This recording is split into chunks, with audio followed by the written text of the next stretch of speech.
Эфир телеканала «Якутия-24» продолжает выпуск новостей. В студии Сергей Михедов. Здравствуйте. Коротко о главных темах. Цена авиабилета из Якутска может снизиться до 10 тысяч рублей. Правительство страны выделило средства на субсидии авиаперелетов из Дальнего Востока. В Южно-Якутском технологическом колледже продолжается чемпионат «Молодые профессионалы». Порядка 40 участников борются за звание лучшего. Постановка к юбилейному сезону театра оперы и балета. Бессмертную оперу «Кармен» на языке оригинала покажут в Якутске.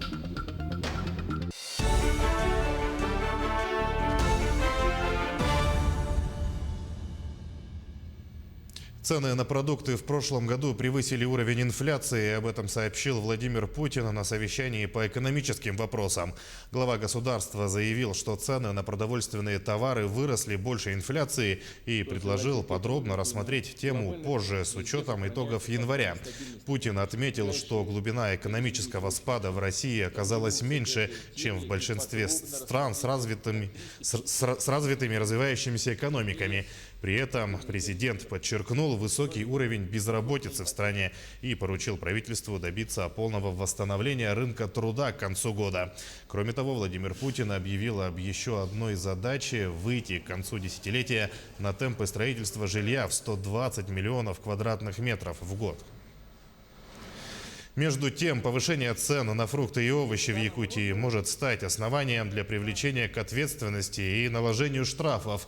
Они входят в перечень социально значимых продовольственных товаров, поэтому стоимость овощей и фруктов должна контролироваться муниципальными органами. Об этом в ходе прямого эфира в соцсетях рассказал Айсан Николаев. Глава Якутии уточнил, что если будут замечены серьезные завышения цен, то можно написать заявление в администрацию, чтобы те проверили торговые надбавки. Если муниципальные власти не реагируют, то можно жаловаться в прокуратуру. 5 миллиардов рублей дополнительно выделили для субсидирования авиаперевозок на Дальний Восток. Как отметил российский премьер Михаил Мишустин, в прошлом году по сниженному тарифу перевезли более 500 тысяч жителей Дальнего Востока. Благодаря дополнительным субсидиям этой возможностью смогут воспользоваться еще не менее 450 тысяч человек. Цена билета на самолет для дальневосточников составит от 8 до чуть более 10 тысяч рублей, сказал Мишустин. Отмечается, что в перечень субсидируемых направлений войдут порядка 20 маршрутов с территории ДФО в европейскую часть России и в обратном направлении. В частности, это перелеты в Москву и Санкт-Петербург из столиц регионов Дальнего Востока. Предварительные итоги работы Республиканской инвестиционной компании и акционерного общества «РИК Плюс» за прошлый год рассмотрел глава Якутии. Во вступительном слове Айсан Николаев отметил, что в целом деятельность компании оценивается удовлетворительно. С основным докладом выступил гендиректор РИК Петр Алексеев. Выручка акционерного общества за 2020 год составила 2 миллиарда 740 миллионов рублей, что в 2 раза больше, чем в 2019 году. Говоря о текущей деятельности, руководитель региона дал задание завершить работу по объединению РИК и РИК Плюс. Важнейшими направлениями в 2021 году, в которых будет работать РИК, станет нацпроект «Безопасные и качественные автомобильные дороги» и возобновление оловодобычи. Обновленный навигатор востребованных профессий в Якутии до 2026 года опубликовало Агентство развития человеческого капитала на Дальнем Востоке и Арктике. Прогнозируется существенный рост занятости в строительстве, транспорте и логистике, добыче угля, металлических руд и алмазов, а также переработке нефти и газа.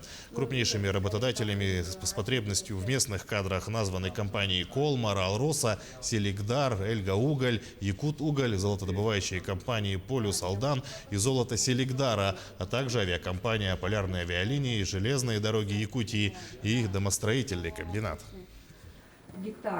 Мы проанализировали основных инвесторов, основных работодателей и выделили ряд ключевых отраслей, которые будут максимально развиваться. В основном эти профессии связаны с средним профессиональным образованием. К примеру, это обогащение полезных ископаемых, и профессии, связанные с электричеством, электрооборудованием, допустим, техническая эксплуатация и обслуживание электрооборудования. В Южно-Якутском технологическом колледже продолжает свою работу чемпионат «Молодые профессионалы». В этом году за звание лучшего борются 39 специалистов в двух категориях – молодые профессионалы и юниоры, представители Нерюнгринского, Анамского, Алданского, Горного, Вилюйского и других районов республики, а также города Якутска. Екатерина Павлова подробнее. Чемпионат WorldSkills. Атмосфера соревнований, как и всегда, позволяет максимально раскрыть таланты участников, а высокие результаты становятся основой новых стандартов профессионального мастерства. Так, в компетенции видеопроизводства участник сам создает полноценный короткометражный фильм. У ребят получается итоговая работа. Это фильм, который длится 5 минут, в которой они решают задачу, которую ставит им режиссер. Все делает один участник. Сначала он знакомится с героем, на следующий день он снимает в течение 7 часов продолжительность съемки. И еще третий день, получается, у нас монтажный. 8 часов ребята монтируют полностью свой фильм. На чемпионате участник компетенции видеопроизводства Нерюнгринц Дмитрий Моторин снял свой первый фильм-интервью. И хотя Дима учится по специальности машинист открытых горных работ, фото и видеопроизводство – его хобби. И рискнув проверить свои знания в этом, он завоевал сегодня в чемпионате 3-е призовое место. Справился с заданием я довольно неплохо, но мои соперники, так сказать, были очень сильны. Они учатся на эти специальности, они были готовы ко всему. У нас был минимальный, так сказать, разрыв. Я собираюсь продолжать в этой сфере дальше, учиться, снимать. WorldSkills мне принес большой опыт в плане съемки интервью и вообще работы с оборудованием. Южно-Якутский технологический колледж сегодня имеет мощную материально-техническую базу и по 4 компетенциям полностью оснащен по стандартам WorldSkills. Больше всего участников в этом году собрала компетенция ремонт и обслуживание легкового автомобиля в обновленной автомастерской колледжа, оборудованной по последнему слову техники. У нас одна из самых больших вообще компетенций. С нами только соперничать иногда могут в количестве участников, это сварочные технологии, больше никто. Ну и, соответственно, самая зрелищная компетенция. Участники выполняют 6 модулей. Это механика двигателя, механика коробки передач, диагностика электрика, тормозная система и ходовая часть со сход-развалом. Впереди еще несколько интересных дней чемпионата, конкурсных заданий и подведения итогов по каждой компетенции и категории. Екатерина Павлова, Сергей Козюра, Нерюнгри. Бессмертную оперу Жоржа Бизе «Кармен» на языке оригинала покажут в Якутске. Постановка приурочена к 50-летнему юбилейному сезону театра оперы и балета.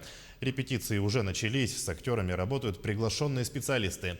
Насколько сложно дается французский язык якутским артистам, узнал Дмитрий Тымыров. Туда. Теперь дальше. Раз и два. И теперь томбе, рука остается. Идет 5-й день репетиции. Каждое движение должно быть отточено до мелочей. Однако главная сложность – французский язык. Чтобы поставить на сцене Якутского театра знаменитую «Кармен» на языке оригинала, в столицу региона приглашен коллега из Удмуртии, уже имеющий опыт такой постановки. Работа так разделена на 3 части, то есть будут такие фрагментами, я буду приезжать, буду работать с труппой, будем запоминать мизансцены. Вот сейчас мы познакомились с труппой, отобрали, а уже главных исполнителей утвердили. Работа ведется такая скрупулезная, потому как самое главное, наверное, будет сюрприз для зрителей, что впервые в Якутии опера будет исполняться на французском языке, на языке оригинала. Поэтому основной акцент будет сделан на солистов постановки. С ними также работает приглашенный специалист. Теперь из каждого зала и кабинета театра слышны звуки рабочих моментов.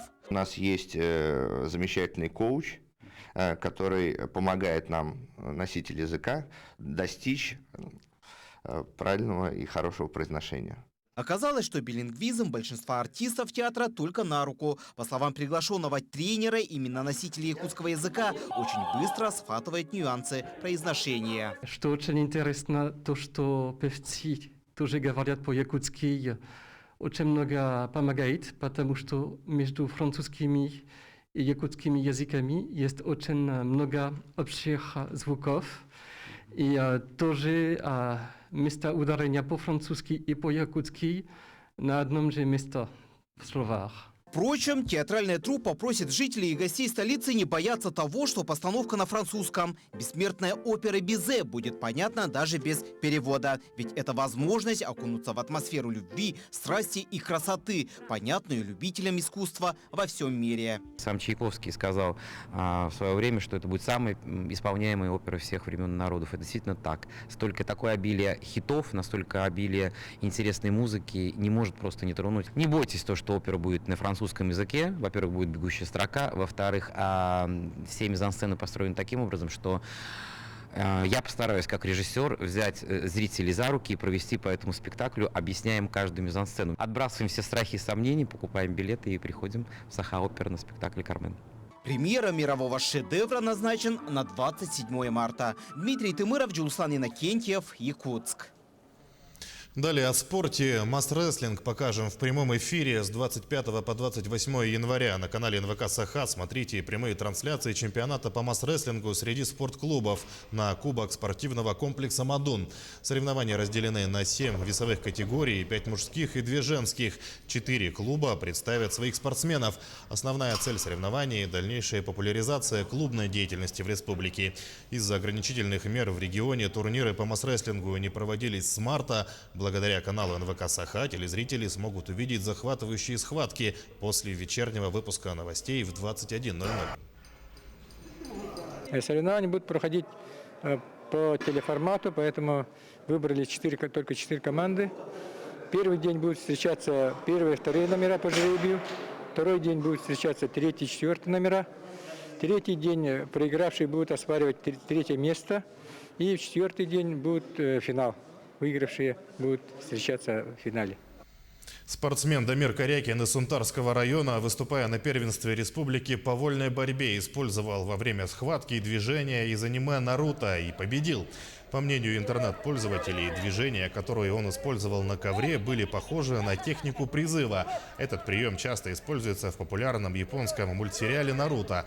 В итоге Дамир Корякин выиграл схватку со счетом 10:0. Однако на турнире он занял 2-е место, так как призеров определяли по круговой системе. Соперник юноши из Тампонского района ранее выиграл 2 схватки. К этому часу это все новости. Берегите себя, носите маску, соблюдайте безопасную дистанцию. Увидимся чуть позже.